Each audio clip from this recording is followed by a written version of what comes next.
When the galaxy's most advanced civilizations fell to their knees in desperation, when their mighty fleets crumbled like paper against an unstoppable force, when their greatest minds could find no solution to the nightmare that devoured worlds whole, they turned to the one species they had dismissed as primitive barbarians, the humans. What emerged from the toxic haze of war would forever change how the universe viewed the children of Earth. Some called it madness. Others called it miracle. But the Xenos who witnessed it firsthand knew the truth. They had awakened something in humanity that even humans themselves had forgotten they possessed. This is the story of why the galaxy learned to fear the sound of human footsteps in the dark. The emergency session of the Galactic Council had been called in the dead of night, breaking 3,000 years of diplomatic protocol. Ambassador Kethva of the Threnodai Empire stood at the central podium, her usually pristine blue scales now dulled with stress and sleepless exhaustion. Around her, representatives from 47 species sat in stunned silence as holographic displays showed the latest casualty reports. 17 worlds, gone. Not conquered, not occupied, simply gone. Where once thriving planets had orbited their stars, now only expanding clouds of debris remained.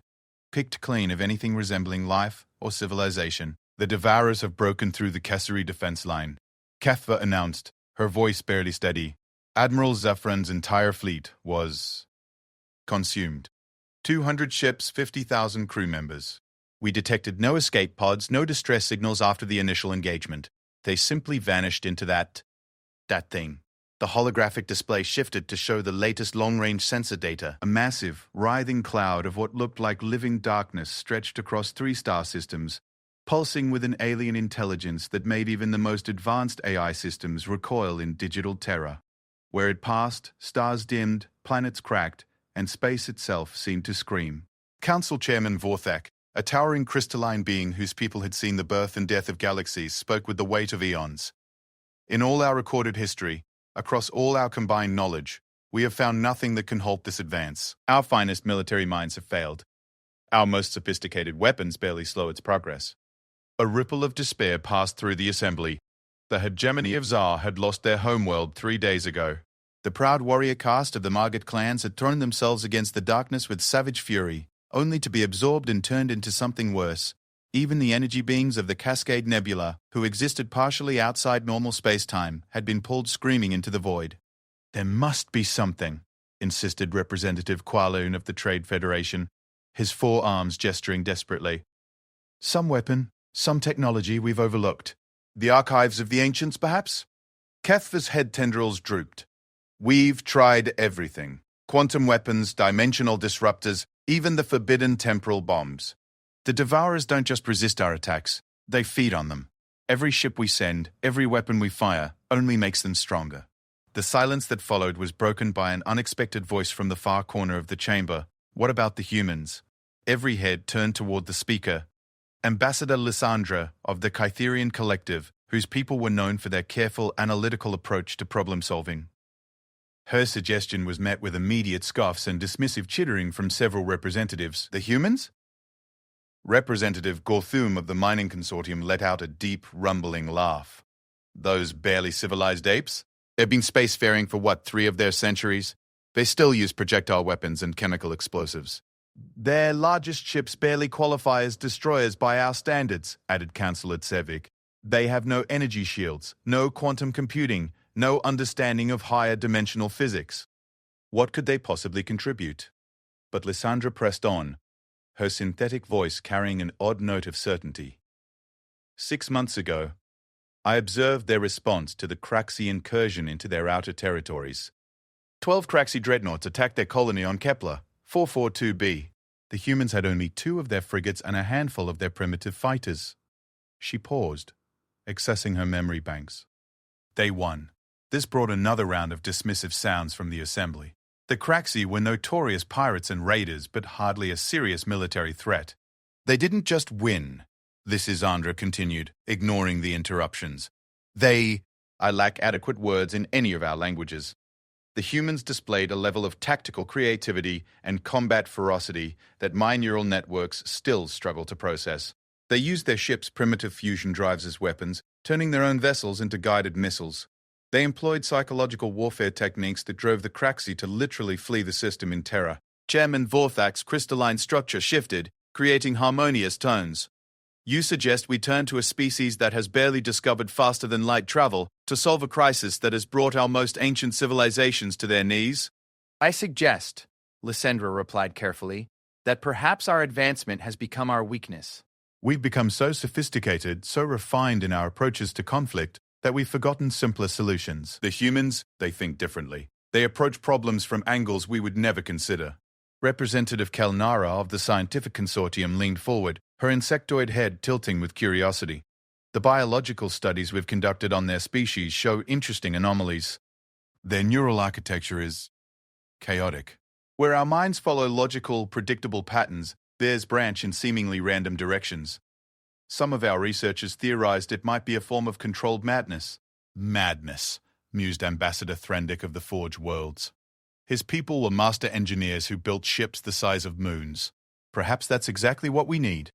The debate that followed lasted 14 standard hours. Every logical argument was made against involving humanity in their crisis.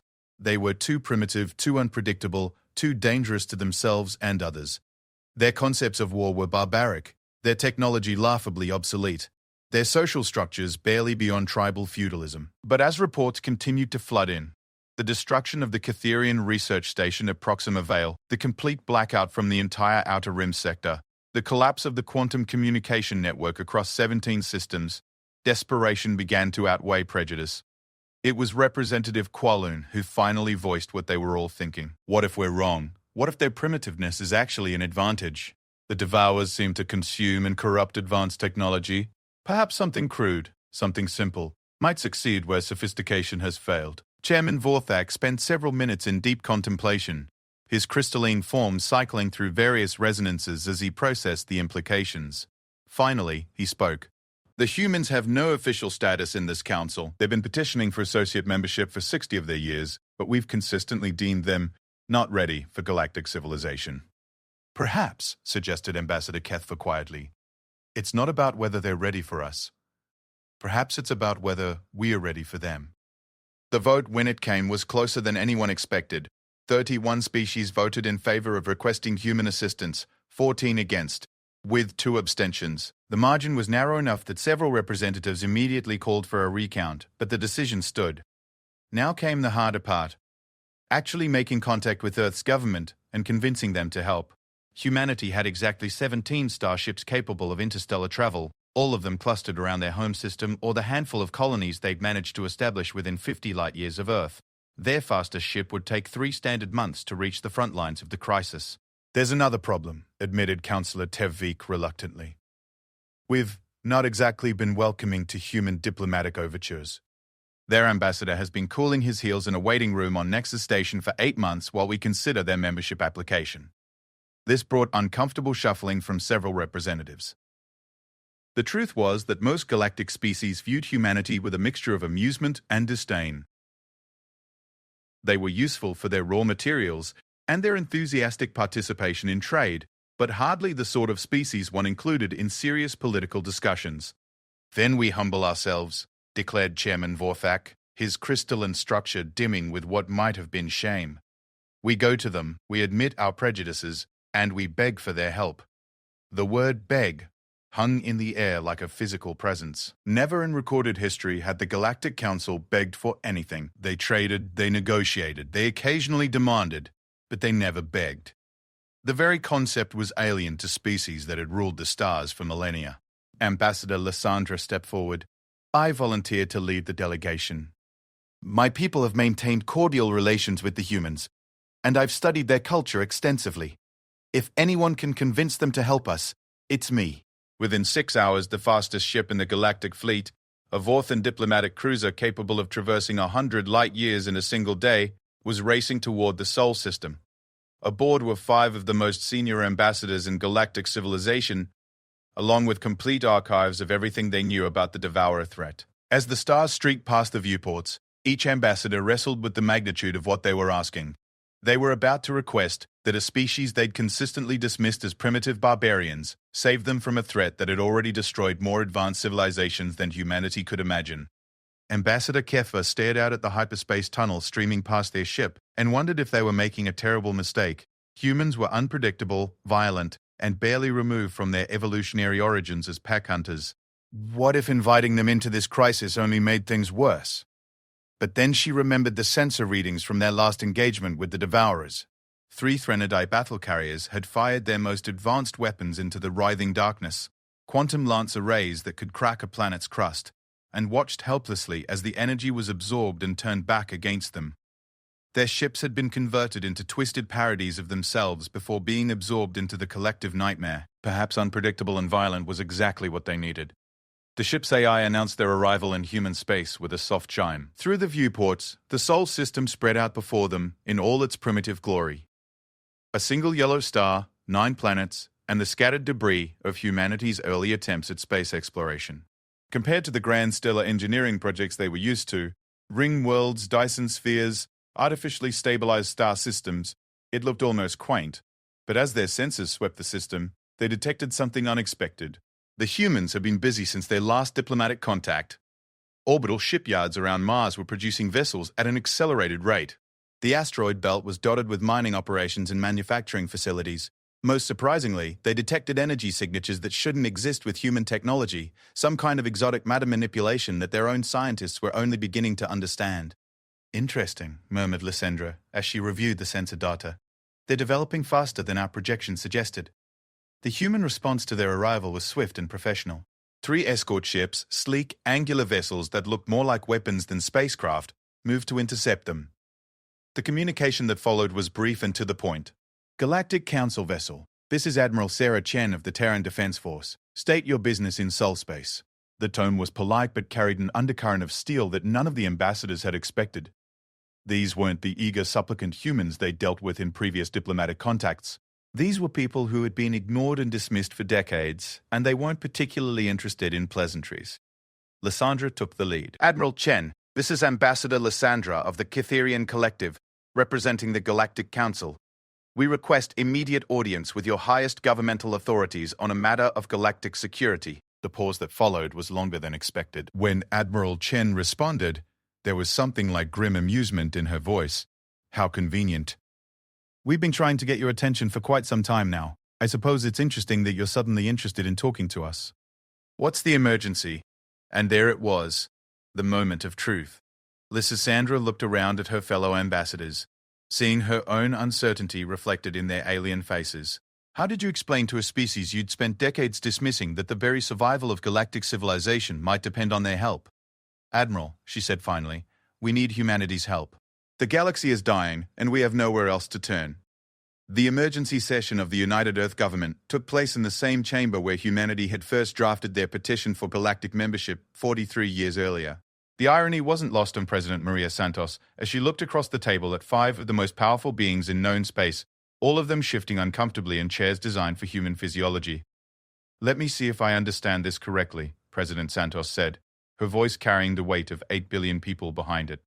For 4 decades, you've dismissed our requests for membership.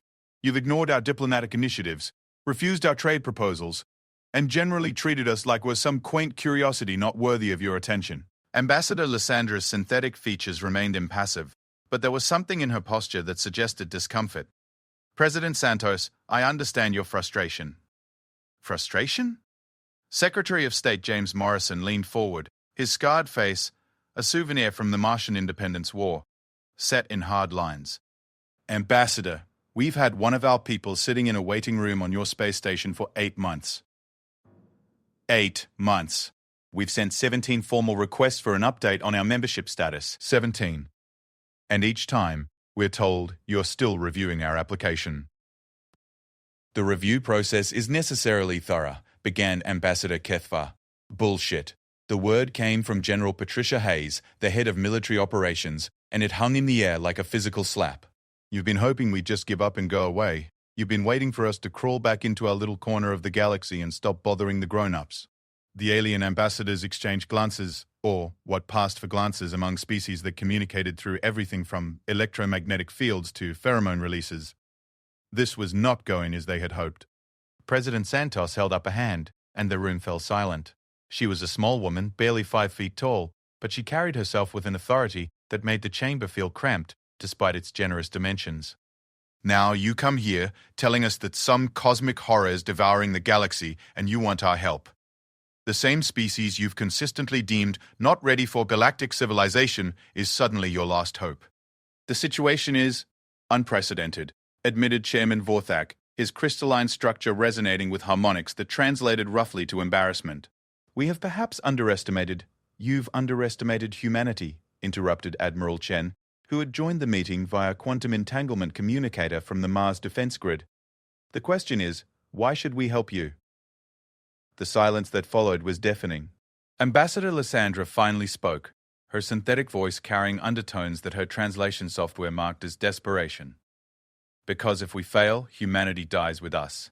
The Devourers don't distinguish between advanced and primitive civilizations. They consume everything. Your solar system, your colonies, your people, all of it will be absorbed into their collective consciousness. So, this is self-interest masquerading as a request for help, observed Dr. Elizabeth Chen, the director of Xenological Studies and Admiral Chen's younger sister.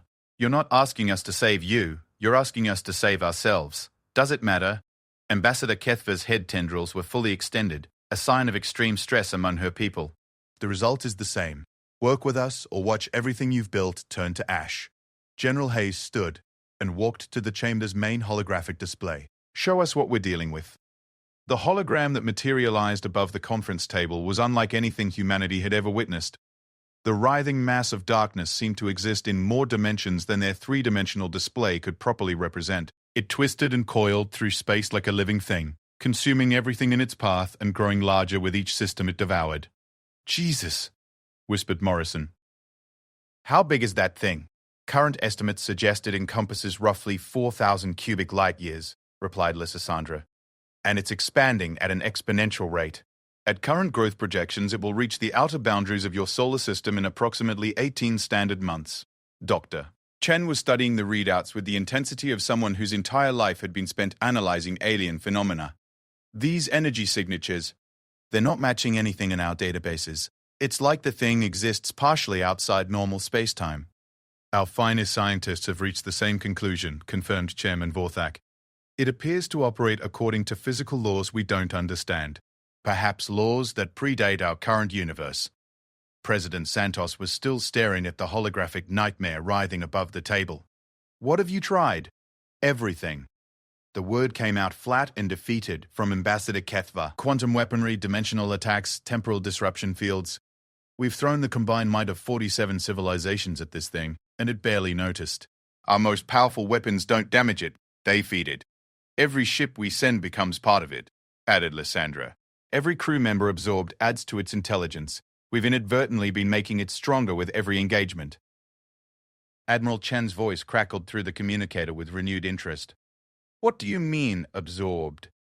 The alien ambassadors exchanged those glances again, and Lysandra finally responded with obvious reluctance. The Devourers don't simply destroy, they convert organic matter and technology into extensions of their collective consciousness. Our people, they're still alive in there, in some sense, but they're no longer themselves. They've become part of something else, something hungry. The implications of that statement hit the human delegation like a physical blow. Morrison was the first to speak. How many? Conservative estimates suggest 8 billion sentient beings have been absorbed, Chairman Vorthak replied quietly, including some of our oldest and wisest civilizations.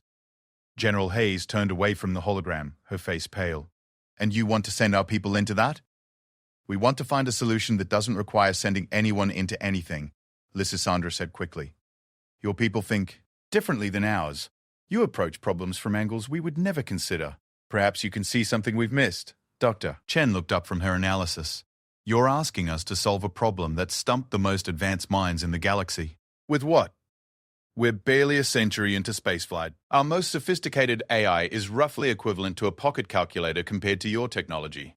And yet, observed President Santos thoughtfully, you're here. There was something in her tone that made every alien in the room focus their attention on her. She stood slowly, walking around the conference table as she spoke. You've tried everything logical. Every advanced weapon, every sophisticated strategy, every application of superior technology. And you've failed. So now you're turning to the barbarians, hoping our ignorance might accomplish what your wisdom could not. President Santos, began Ambassador Kethva. No, Let me finish. Santos stopped directly in front of the holographic display, staring into the writhing darkness. You know what I think? I think you're scared. Not just of this thing, but of the implications of what you're asking. Because if we succeed where you failed, it means everything you've believed about advancement and sophistication and your place in the universe is wrong. The silence that followed was so complete that the soft hum of the chamber's life support system sounded like thunder. Finally, Chairman Vorthak spoke, his crystalline structure cycling through wavelengths that suggested deep contemplation. You may be correct. The possibility has occurred to us. President Santos nodded slowly. At least you're honest about it. She turned back to her advisors. Recommendations? General Haze was the first to respond. From a military perspective, we have to consider this. If that thing is really coming for us anyway, we're better off fighting it alongside allies than facing it alone. The scientific opportunity is unprecedented, added Dr. Pole. Chen. We'd gain access to 47 civilizations worth of knowledge and technology. Even if we can't solve this crisis, the advancement potential for our species is enormous. Secretary Morrison leaned back in his chair. The political ramifications are staggering. This could be our entrance into galactic civilization, but on our terms instead of theirs. We'd be joining as partners, not supplicants.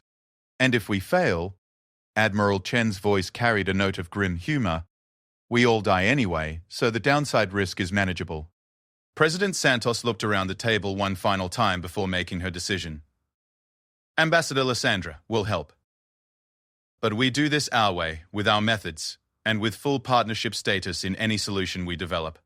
You are in no position to make demands, started Ambassador Kethva. But Lysandra silenced her with a gesture. Agreed. Full partnership. Good. Santos sat back down. Now we'll need complete access to all your data on this threat. Everything. Sensor readings, engagement reports, technological analyses, biological studies of absorbed species. Some of that information is classified. Not anymore it isn't, interrupted General Haze. You came here asking for help. If you want that help, we need to know everything you know. Chairman Vorthak's harmonic resonance shifted to what the translator labeled as reluctant acceptance. Very well, full disclosure. We'll also need a representative on your war council, or whatever body is coordinating the response to this crisis. Continued Santos. And I want all restrictions on human expansion lifted immediately. We need access to resources and manufacturing capabilities if we're going to make a difference. The alien ambassadors were clearly struggling with the rapid shift in power dynamics. Ambassador Kethva made one last attempt to maintain their position. President Santos, you must understand that galactic civilization has protocols. Had protocols, Santos corrected. You've told us the galaxy is dying. Dead civilizations don't need protocols. She stood again, walking to the chamber's main window and staring out at the lights of New Geneva. How long do we have? Best case scenario, 18 months before it reaches human space, replied Lysandra. But its expansion rate is accelerating. It could be as little as 12. Then we better get started. Santos turned back to face the alien delegation. General Haze, I want our best people briefed on this threat within 24 hours. Morrison, draft a formal alliance proposal. Dr. Chen, start coordinating with their scientists. I want to know everything about this thing's capabilities and limitations. What about our fleet? Asked Admiral Chen through the communicator. President Santos looked at the holographic display one more time, studying the writhing mass of darkness that threatened everything humanity had ever known or ever would know. Get them ready, Admiral. All of them. If we're going to do this, we're going to do it properly. As the alien ambassadors filed out of the chamber, each carrying copies of humanity's preliminary battle plans and resource requirements, Ambassador Lysandra lingered behind. She approached President Santos, her synthetic features arranged in what her people considered an expression of curiosity. President Santos, may I ask you something? Of course. Why did you agree so quickly? Most species require days or weeks of deliberation before committing to something of this magnitude. Santos smiled, and there was something in that expression that made the synthetic being's advanced neural network struggle to classify it. It wasn't quite predatory, but it wasn't entirely civilized either. Ambassador, you've just told us that something is coming to destroy everything we've built and everyone we love. In human culture, we have a saying, when someone threatens your family, you don't negotiate. You fight. She paused, looking back at the holographic display. The galaxy just became our family, whether it wants to be or not. As Lysandra departed, she found herself wondering if the Galactic Council had made a terrible mistake. They had asked for humanity's help, and humanity had agreed. But watching President Santos study that writhing mass of cosmic horror, with the calculating gaze of a predator sizing up prey, she began to suspect that they hadn't just invited an ally into their war, they had awakened something far more dangerous than they realized. Behind her, President Santos was already on the phone with the Joint Chiefs of Staff. General Morrison? Yes, it's confirmed. We're going to war. No, not with the aliens, with something that makes our worst nightmares look like children's bedtime stories. I want every ship, every weapon, every soldier we can muster. And, gentlemen, this time, we're not fighting for territory or resources or politics. This time, we're fighting for the right to exist. The holographic display continued to writhe and pulse above the conference table, unaware that 8 billion humans had just declared war on it. In the depths of space, ancient engines were beginning to warm up, and weapons that had never been tested in real combat were being loaded into ships designed to carry humanity to the stars. The galaxy had asked for help. They were about to get more than they bargained for. The combined war fleet assembled at Nexus Station was the largest gathering of military force in galactic history. 600 vessels from 38 different civilizations hung in formation around the massive orbital platform, their various energy signatures creating a light show visible from 3 systems away. The sight should have been inspiring.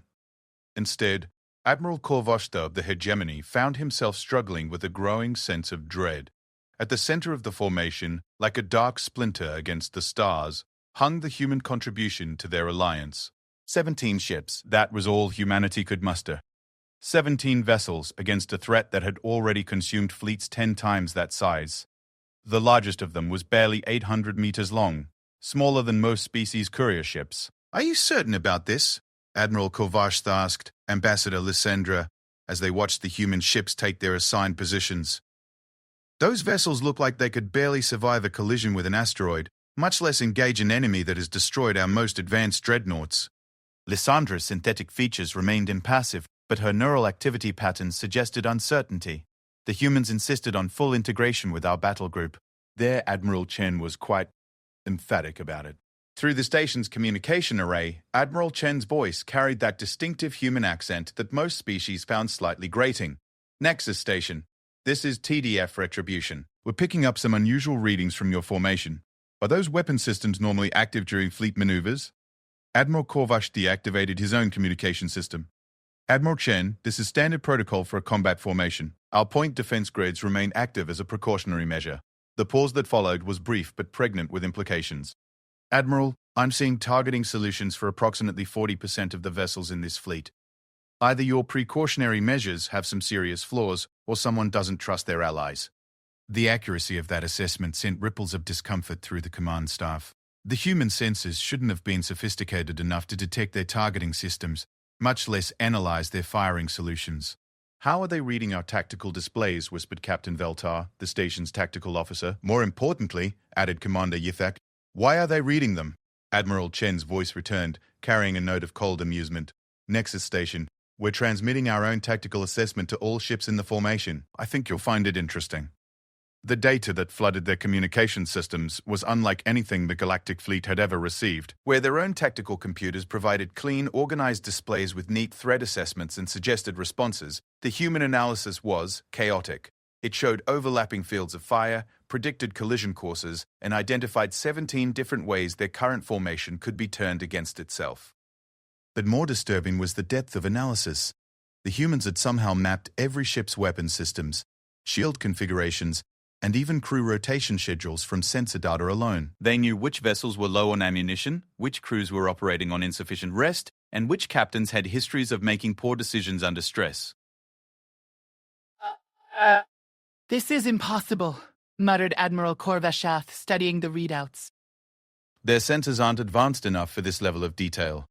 Sir, reported Captain Veltar, I'm detecting active scanning from the human vessels, but the frequencies they're using, we don't have countermeasures for them. It's like they're using our own technology against us, but in ways we never considered. On the main display, the human fleet was adjusting its position. Instead of taking their assigned place in the formation's rear guard, traditionally where the least capable vessels were positioned, They were moving to the outer perimeter, spreading out in what looked like a completely undisciplined scatter pattern. "Admiral Chen," Admiral Korvash called, his voice carrying more than a hint of irritation. "Your ships are not maintaining formation discipline." "That's because your formation is tactically unsound," came the blunt reply. "You're bunched up like schoolchildren on a playground. Any competent enemy could take out 30% of your fleet with a single coordinated strike." The insult rippled through the command crew like a physical slap. Admiral Korvash, though, was a veteran of 6 campaigns and had never lost a fleet engagement. To be lectured on tactics by a representative of a species that had been spacefaring for less than 2 centuries was almost unthinkable. "Admiral," he said, his voice tight with controlled anger, "the hegemony's battle formations have been refined through 3 millennia of warfare. Our tactics are based on... Your tactics are based on fighting other people who follow the same rules you do." Admiral Chen interrupted. "This thing we're going up against? It doesn't follow any rules. It doesn't care about your 3,000 years of experience, it cares about eating you." Before Admiral Korvashta could respond, the long-range sensors erupted with activity. The detection grid that extended 50 light-years from Nexus Station was lighting up with contacts. Thousands of them, moving in patterns that defied conventional physics. "Contact," announced Captain Veltar, his 4-armed body tensing at his station. "Multiple bogies, range 47 light-years and closing." "Speed?" He paused, double-checking his readings. "Sir, they're moving faster than our maximum hyperspace velocity." "Impossible," muttered Commander Yuthak. "Nothing can exceed light speed in normal space. Tell that to whatever's heading our way." Admiral Chen's voice cut through their discussion. "All human vessels, this is retribution. Transition to combat formation Delta 7. Prep the special packages for deployment." The human ships scattered even further, their movements looking less like a military formation and more like debris from an explosion. It was the antithesis of everything galactic military doctrine taught about fleet engagement. "Admiral Chen," Admiral Korvash told, "your vessels need to maintain formation integrity. We can't provide covering fire if..." Admiral Chen interrupted, and there was something in her tone that made every being on the command deck focus their attention. "With all due respect, we didn't come here to hide behind your covering fire. We came here to kill that thing." The sensor readings were getting worse by the minute. Whatever was approaching wasn't following any known laws of physics. It seemed to phase in and out of normal space, appearing on sensors one moment and vanishing the next, only to reappear thousands of kilometers from its last position. "Sir," Captain Veltai reported, his voice tight with stress, "I'm reading massive energy buildup throughout the sensor grid. Whatever this thing is, it's not trying to hide its approach." "Fleet formation," Admiral Kovash ordered. "All vessels assume defensive posture. Prepare for..." The space around Nexus Station exploded into chaos. The Devourers didn't arrive. They materialized, appearing in flashes of twisted light that hurt to look at directly. Where there had been empty space moments before, now writhing masses of dark energy pulsed with malevolent intelligence. They moved like living things, but their forms defied any attempt at classification. Sometimes they looked like massive ships with impossible geometries. Sometimes they appeared to be nothing more than roiling clouds of darkness shot through with veins of sickly light. The first ships to die were the picket vessels, fast scouts positioned at the formation's edge to provide early warning. They simply vanished. One moment broadcasting routine status reports, the next moment gone as if they had never existed. Not destroyed, not defeated, simply erased from reality. "All vessels, engage at will," Admiral Korvasheth ordered, but his voice carried the hollow tone of someone who already knew the outcome. The combined galactic fleet unleashed everything they had. Quantum lance arrays that could slice through asteroids, plasma cannons that burned at the temperature of stellar cores, missile swarms guided by AI systems more sophisticated than entire human civilizations. The space around Nexus Station became a light show of destruction that could have sterilized entire worlds. And none of it mattered. The Devourers absorbed the energy weapons, seeming to grow stronger with each blast. The physical projectiles passed through them as if they weren't entirely present in normal space. Even the most exotic weapons, temporal disruptors and dimensional phase cannons, had no visible effect. Worse, the creatures began to adapt. As each weapon fired, dark tendrils would reach out from the writhing masses, touching the attacking vessels. And those ships would change. Their hull plating would shift and flow like liquid metal. Their weapon systems would reconfigure into forms that hurt to perceive. And their crews, "Sir?" Captain Veltar's voice was barely a whisper. The crew of the Valdris Spear is still broadcasting. But the signals, they're not right. The transmission from the converted vessel was a nightmare of overlapping voices, speaking in languages that predated galactic civilization. The words were individually recognizable, but together they formed concepts that made the mind recoil. The crew was still alive, but they were no longer themselves. They had become something else, something that existed to serve the collective hunger. In the space of 10 minutes, they had lost 67 ships and 30,000 crew members. Fleet withdraw, Admiral Kovost ordered, his voice hollow with defeat. All vessels execute emergency jump. Regroup at negative. Admiral Chen's voice cut through the chaos like a blade. Human vessels, attack pattern Omega. Let's show these things what humans do when they're scared. Instead of retreating, the human ships accelerated toward the Devourers, not in formation, not following any recognizable tactical doctrine, but in what looked like a completely suicidal charge. Their weapons, primitive projectile cannons and chemical explosive missiles, began firing at maximum rate. Those weapons can't possibly affect, began Commander Euthak. But the words died in his throat as something impossible happened. The human weapons were working. Not the energy weapons, not the exotic technologies, but the crude, primitive, embarrassingly simple projectile weapons were actually damaging the Devourers. Dark ichor sprayed from wounds where depleted uranium rounds punched through whatever passed for the creature's flesh. Chemical explosions created gaps in their forms that took long seconds to heal. How?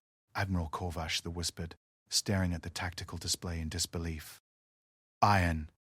Admiral Chen's voice was tight with concentration as her ship dove through a cloud of writhing darkness, her guns blazing. Good old-fashioned cold iron, steel, and high explosives. Turns out these things have the same problem as every other interdimensional horror story. They can't handle the simple stuff. The human ships wove through the Devourer formation like fighters instead of capital ships, their inferior engines somehow allowing them to avoid the grasping tendrils that had claimed so many galactic vessels. Where the galactic fleet had tried to engage at long range with sophisticated weapons, the humans were fighting at point-blank range with guns that fired metal slugs. And it was working. All vessels, Admiral Chen broadcasted to the entire fleet. Whatever fancy weapons you've got, shut them down. These things feed on energy. Switch to kinetic weapons, explosive warheads, anything that doesn't involve exotic particles or energy manipulation. We don't carry such primitive armaments, Admiral Korvasheth protested. Then ram them, came the cold reply. Use your ships as bullets. These things can't process simple mass times velocity the way they can absorb your quantum whatever it is. As if to demonstrate, the human ship Defiance executed a maneuver that violated several laws of physics and common sense, using its fusion drive to accelerate directly into a Devourer's core. The explosion that followed was purely conventional, superheated plasma and metal fragments, but it tore a hole in the creature that didn't immediately regenerate. The tide of battle began to turn, but not in the way anyone had expected.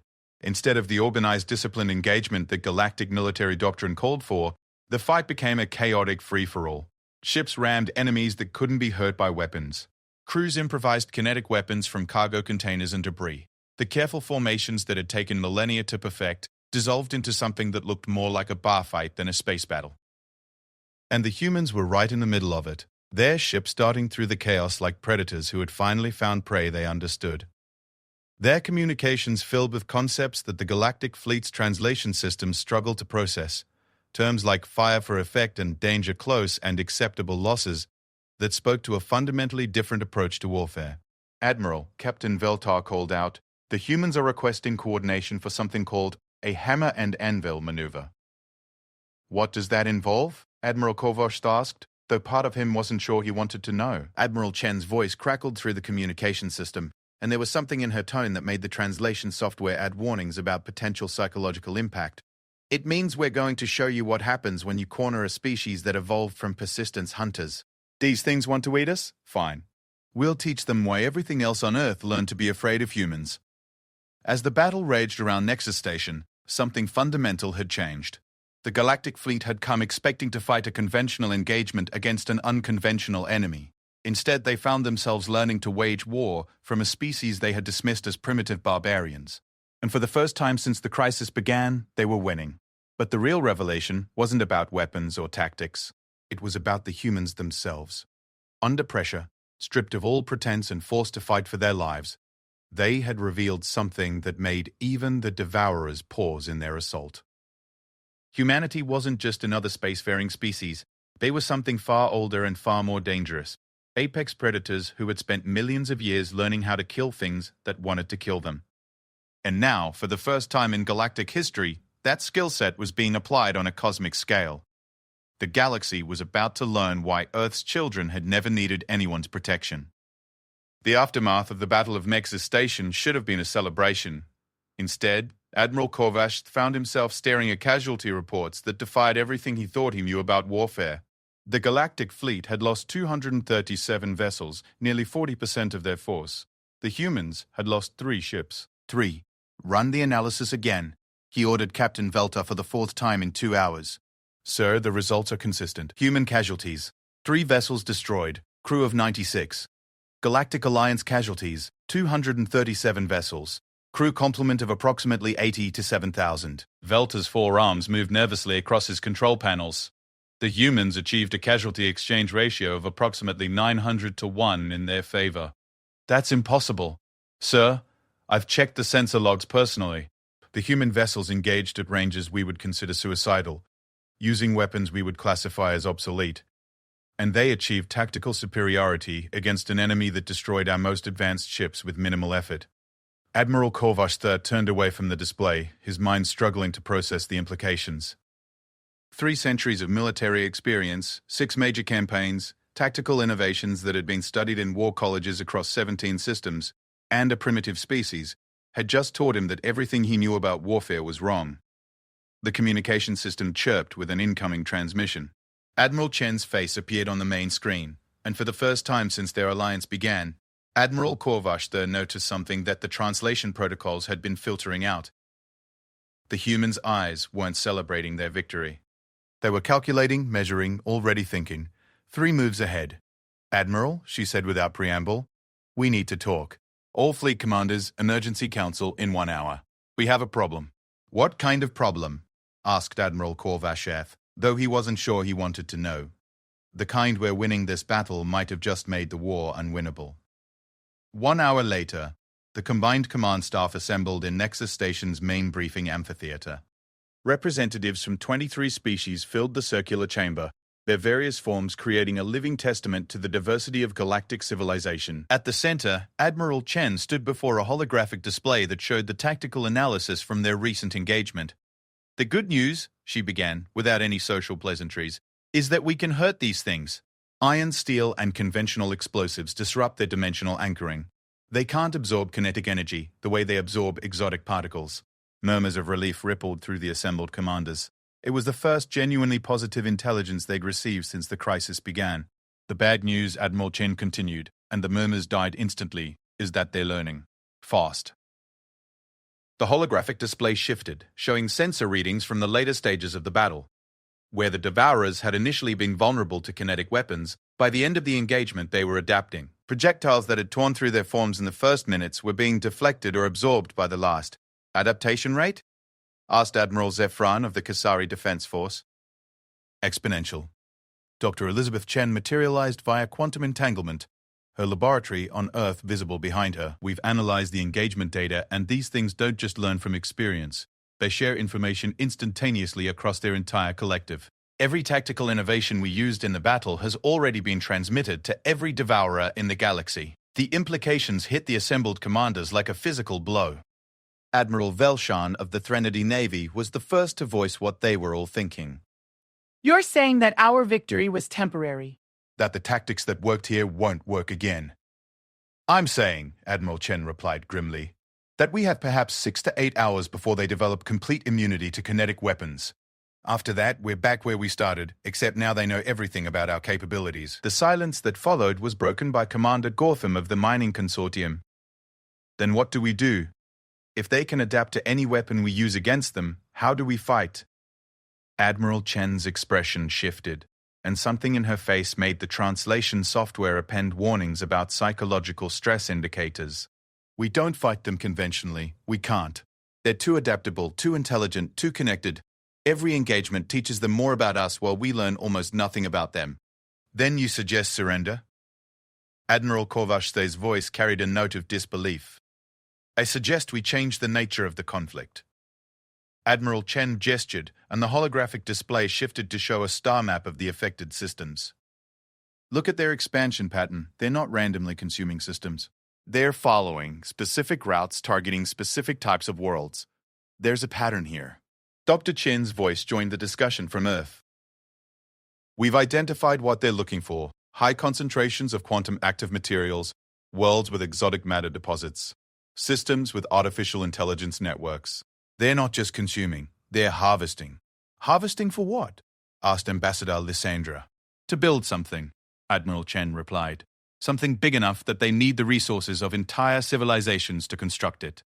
The display changed again, showing a projection based on the Devourer's current trajectory and consumption patterns. The sight that emerged made several of the assembled commanders recoil in shock. It was a structure. Vast beyond comprehension, it would eventually encompass multiple star systems when complete. The Devourers weren't just consuming galactic civilization, they were converting it into raw materials for a construction project that dwarfed anything any species had ever attempted. What is it? Whispered Captain Veltar. We don't know, admitted Dr. Chen. But based on the quantum signatures and energy patterns, it appears to be some kind of gateway or portal, something designed to allow transit between dimensions or possibly universes. They're not invaders, Admiral Chen said quietly. They're construction workers, and we're standing in the way of their building project.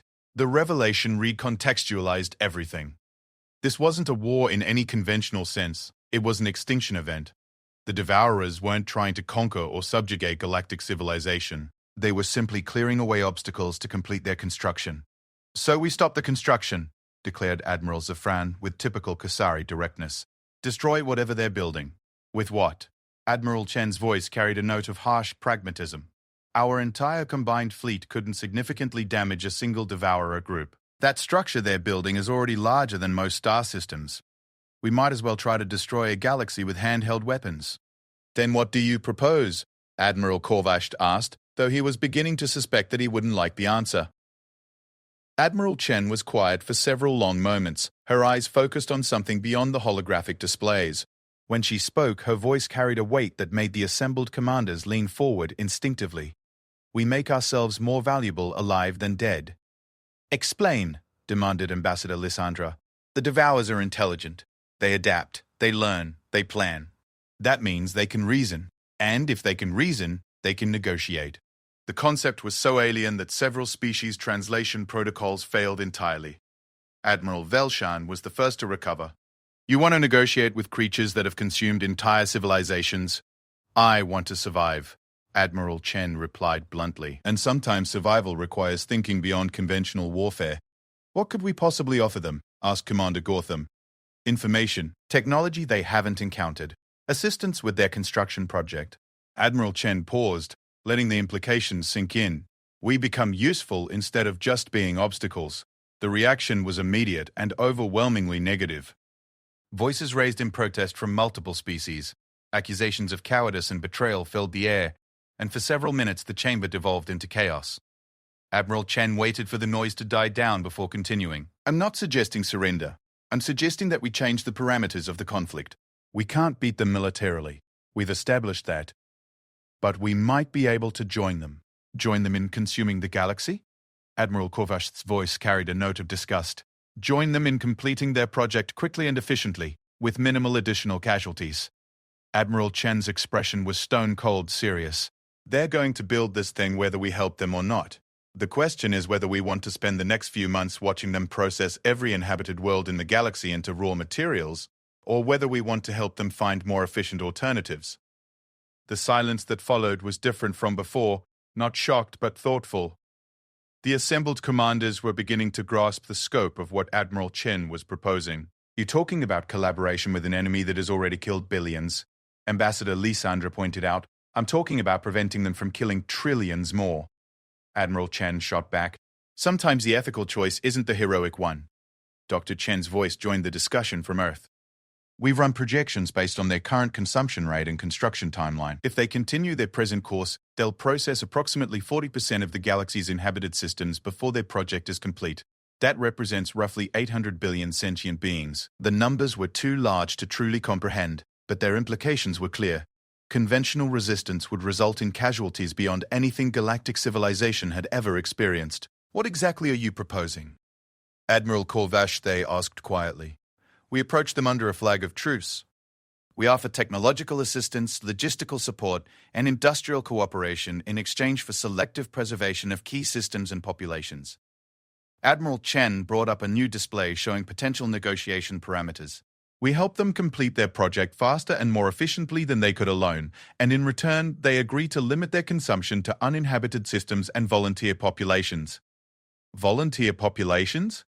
Commander Gotham's voice carried a note of horror. People who choose integration over death, Admiral Chen replied matter-of-factly, because those are the only two options the Devourers are offering. Our job is to make sure as many people as possible get to make that choice. The moral implications of what she was suggesting hung in the air like a toxic cloud.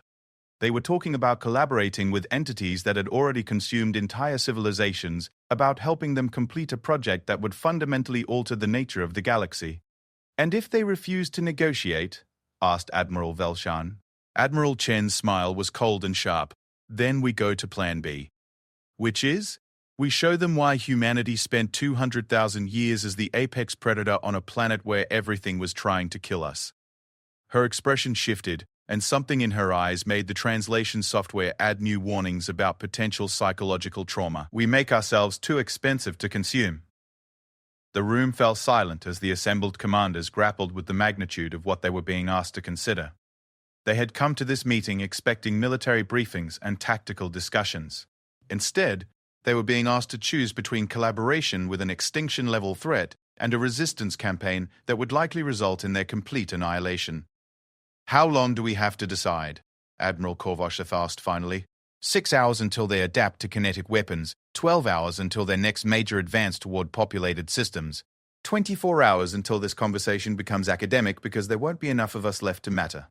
Admiral Chen stepped back from the holographic displays, her hands clasped behind her back in a posture that somehow managed to be both military and predatory. Ladies and gentlemen, the age of galactic civilization as we know it is over. The question now is whether we want to be remembered as the species that fought honorably to the end, or as the ones who were pragmatic enough to ensure that there would be someone left to remember us at all. As the assembled commanders filed out to consult with their respective governments and high commands, each carried with them the weight of an impossible decision. They had asked humanity for help in saving galactic civilization. Now they were being asked to help destroy it in order to preserve what little they could. In the depths of space, the Devourers continued their work, already adapting their defenses against kinetic weapons and adjusting their construction timeline based on the new information they had gathered. But for the first time since their arrival in this galaxy, they had encountered something they hadn't expected. A species that was willing to discuss terms. The diplomatic contact protocol established with the Devourers was unlike anything in galactic history. There were no meeting chambers, no neutral ground, no ceremonial exchanges of credentials. Instead, Admiral Chen's flagship approached the edge of the writhing darkness that had once been the Kepler system, broadcasting on frequencies that made quantum computers crash and organic minds recoil in instinctive terror. This is Admiral Sarah Chen of the Terran Defense Force, representing the Galactic Alliance. We request parley. For 17 minutes, there was no response. Then space itself seemed to shiver, and a voice spoke directly into the minds of every crew member aboard every ship in the Allied fleet. It bypassed communication systems entirely, arriving as pure thought rendered in concepts that predated language. The small ones seek discourse. This is unexpected. Admiral Chen had prepared for this moment through 72 hours of intensive psychological conditioning and neural augmentation procedures that would have killed most species. Even so, the direct mental contact left her struggling to maintain consciousness. We seek to understand your purpose, she managed to say aloud, knowing that the Devourers were monitoring not just her words but her thoughts, her biological processes, her very existence. We construct, we prepare the way. Your kind interferes through ignorance, not malice. This can be corrected. Through the viewports of her ship, Admiral Chen could see the construction taking shape. What had once been planets and asteroids had been converted into components of a structure so vast that her mind refused to fully process its scale. It pulsed with energies that existed in dimensions humanity had only theorized about. What are you preparing for? She asked. Those who sleep must wake. Those who are banished must return. The barriers between what is and what could be grow thin. WE ready the path for their passage. The implications of that statement sent chills through every person monitoring the conversation. The Devourers weren't the enemy, they were heralds. They were preparing the galaxy for the arrival of something else, something that made their cosmic engineering project look like a child's toy. And after your preparation is complete, we depart. The work is finished. Your kind may reclaim what remains. What remains? Sufficient for survival. Insufficient for civilization as you understand it. Admiral Chen closed her eyes, drawing on reserves of determination that had carried humanity through ice ages, plagues, and wars that had reduced their population to mere thousands. This was just another extinction event to survive. The scale was different, but the principle remained the same. We offer an alternative. The mental silence that followed lasted for nearly an hour. When the Devourers responded, there was something in their psychic voice that might have been curiosity. Elaborate. Your construction project requires resources and energy on a galactic scale. You're processing entire civilizations to obtain the materials you need. This is inefficient. We are efficient. We convert all available matter and energy to our purpose, but not optimally. You're destroying cognitive resources that could assist with your construction. You're eliminating technological capabilities that could accelerate your timeline. You're wasting potential.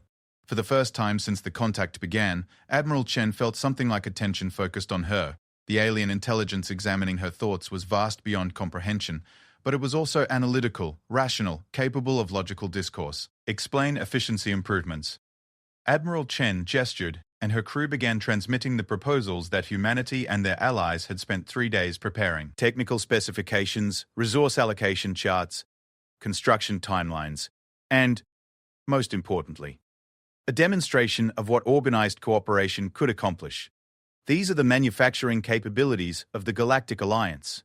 47 species, each with unique technological specializations. Combined with your construction methods, we estimate a 67% reduction in project completion time. The data flowed between human computers and alien intelligence, processed at speeds that made light seem sluggish. Within minutes, the Devourers had analyzed every aspect of the proposal. Acceptable terms for cooperation. This was the moment everything depended on. Admiral Chen had spent days preparing for this negotiation, but nothing could really prepare someone for bargaining with entities that could unmake star systems with a thought. Selective preservation. You limit consumption to uninhabited systems and volunteers. In exchange, we provide technological assistance, logistical coordination, and industrial support. Volunteers, beings who choose integration over death, who wish to become part of your collective consciousness. Curious. Your kind would offer themselves to us willingly? Some would. Humans have always had individuals who sought meaning through transformation. Scientists who would sacrifice anything for knowledge. Philosophers who see existence as a problem to be solved rather than a gift to be preserved. It was true, though it made Admiral Chen's stomach clench to admit it. Even now, requests for voluntary integration were flooding in from across human space. Some were from the terminally ill, seeking any alternative to death.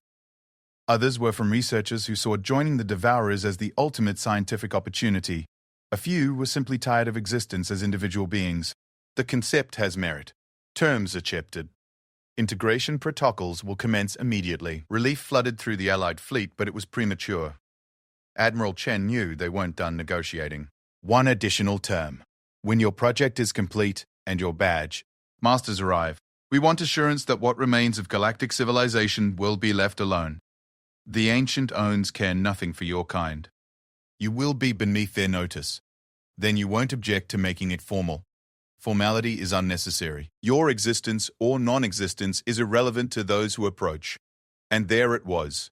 The casual dismissal that revealed the true scope of what they were dealing with. To the Devourers, galactic civilization was an ant colony in the path of a construction project. To their masters, it would be even less significant. Nevertheless, we require the assurance. The pause that followed felt like standing at the edge of an abyss. Admiral Chen could sense vast intelligences conferring, making calculations that involved variables she couldn't even imagine. Finally, the answer came. Acceptable. Upon completion of construction, remaining systems will be designed as preserved space. No interference from those who wake. The formal agreement that followed took 6 hours to negotiate and another 12 to implement. Representatives from 47 species signed documents that committed their civilizations to the largest collaborative project in galactic history. They would help entities that had already consumed billions of their people complete a construction project designed to summon beings from outside their reality. But they would survive. Not all of them, not even most of them, but enough to preserve something of what they had built across millennia of civilization. The integration began immediately. Volunteer populations were processed first. Researchers, philosophers, the terminally ill, and those who simply couldn't face existence in a galaxy forever changed by what was coming. They went willingly into the writhing darkness and emerged as something else. Their consciousness expanded beyond individual existence but somehow still recognizably themselves. The reports from the integrated volunteers were both fascinating and terrifying. They described existence as part of a vast collective intelligence that spanned dimensions, access to knowledge that encompassed the birth and death of universes, and purpose that made their previous lives seem like half-remembered dreams. But they also spoke of hunger, not for food or energy, but for completion. The project the Devourers were building wasn't just a gateway between dimensions, it was a key, designed to unlock barriers that had kept certain entities imprisoned in spaces between realities for eons beyond counting. Are we doing the right thing? Ambassador Lysandra asked Admiral Chen as they watched the latest batch of volunteers disappear into the alien construction zones. We're doing the survivable thing, Admiral Chen replied, her eyes fixed on the tactical displays showing their dwindling fleet numbers. Even with the Alliance, they were losing ships and personnel at an alarming rate. The work was dangerous, the alien technologies corrosive to both organic minds and artificial intelligence, and accidents were frequent. That's not the same thing. No, Admiral Chen admitted. It's not. But sometimes survival requires compromises that heroism doesn't allow. The construction accelerated dramatically with galactic assistance. What would have taken the Devourers months to complete was accomplished in weeks. Entire shipyards were converted to produce components based on designs that existed in 11 dimensions. Planets were hollowed out and transformed into resonance chambers that would facilitate the passage of entities too large to exist in normal space. And through it all, the reports from integrated volunteers painted a picture of what was coming. The Ancient Ones, beings of such vast intelligence and power that the Devourers were barely more than tools in their employ. They had been banished from normal reality during the early formation of the universe, locked away in spaces between dimensions, where they had waited for an opportunity to return. How long do we have? Admiral Chen asked Dr. Elizabeth Chen during one of their daily briefings. 2 weeks until the construction is complete. Maybe 3 if we encounter unexpected complications. Elizabeth's image flickered as quantum interference from the nearby construction disrupted their communication link. After that, honestly, Sarah, we don't know. The integrated volunteers described the awakening process as gradual, but their time perception has been altered by their transformation. Best guess, days, maybe hours. The Ancient Ones apparently don't require extensive preparation time. They simply arrive. The final 2 weeks passed in a blur of frantic construction and increasingly desperate preservation efforts. The Devourers, true to their agreement, limited their consumption to uninhabited systems and volunteer populations. But even so, the scale of resources required for their project meant that entire sectors of space were being stripped bare. Admiral Chen stood on the observation deck of Nexus Station, now the last major outpost of unconverted galactic civilization, and watched the completion of the greatest engineering project in universal history. The structure stretched across 3 star systems, its geometric forms too complex for human perception to fully process. It pulsed with energies that made space itself ripple like water. "Admiral," came a voice from behind her. She turned to find Ambassador Lysandra approaching, her synthetic features showing signs of stress that shouldn't have been possible. "Ambassador! The Kytherian Collective has voted to join the integration project." All of them. Lysandra's voice carried a note of something that might have been envy. They believe that individual consciousness is an evolutionary dead end. They see integration as the next step in their development. Surgeon Bordomar. Admiral Chen nodded slowly. It was the 14th species to vote for complete integration in the past week. The promise of expanded consciousness and cosmic understanding was proving irresistible to many civilizations. "What about humanity?" Lysandra asked. "Divided. About 30% want integration. 40% want to try to ride out whatever's coming. The rest?" Admiral Chen shrugged. "The rest want to fight." "Fight what? Beings that exist partially outside reality? Entities that make the Devourers look primitive." "I don't think it matters what we fight," Admiral Chen replied quietly. I think what matters is that we choose to fight at all. The completion signal came at 1437 Universal Standard Time, on what would later be remembered as the last day of the old galaxy. Space itself seemed to inhale, drawing energy from across dimensional barriers, and then the gateway opened. What emerged defied every attempt at description. The Ancient Ones weren't beings in any sense that galactic civilization understood. They were concepts given form, ideas that had achieved independent existence, mathematics that had learned to think. Their presence warped reality around them, making stars burn brighter or dimmer according to alien whims. But they kept their promise. The preserved systems, now less than 8% of the galaxy's inhabited space, were left untouched. The remaining populations watched in terrified awe as their universe was rewritten around them, but they survived. The Devourers, their purpose complete, simply vanished. One moment they were there, dismantling their construction equipment and processing the last volunteer populations. The next moment they were gone, leaving behind only the gateway and the knowledge that their masters had returned. In the preserved systems, life went on. Different, diminished, forever changed by what they had witnessed. But it continued. Trade resumed between the scattered outposts of civilization. Children were born who would grow up in a universe where Ancient Ones walked between the stars. Stories were told of the time when representatives of 47 species had begged for help, and humanity had emerged from the cosmic darkness to teach them a lesson about survival. Admiral Chen lived to see the first generation of post-integration children reach adulthood. They were different, touched by proximity to cosmic forces their parents had barely comprehended, but they were still recognizably the children of the species that had built galactic civilization. On her deathbed, she was visited by a figure that had once been Ambassador Lysandra. Integration had transformed the synthetic being into something that existed across multiple dimensions. Her consciousness expanded beyond anything she had imagined possible. Was it worth it? Admiral Chen asked, her voice weak but her eyes still sharp. "Ask me in 1,000 years," came the reply, spoken in harmonics that bypassed sound entirely. "But Sarah, you saved us all.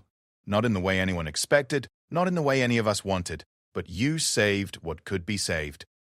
"We saved what we chose to save," Admiral Chen corrected gently. The rest was just the price of admission to tomorrow." As consciousness faded, Admiral Chen's last thought was of humanity's ancient journey from the caves of Earth to the stars of the galaxy. They had survived ice ages and asteroid impacts, plagues and wars, and the rise and fall of their own civilizations. Now they had survived something even more fundamental. The transformation of reality itself. In the end, it hadn't been about the weapons they carried, or the ships they flew, or the technologies they had mastered. It had been about the one thing that had always defined humanity's response to extinction events.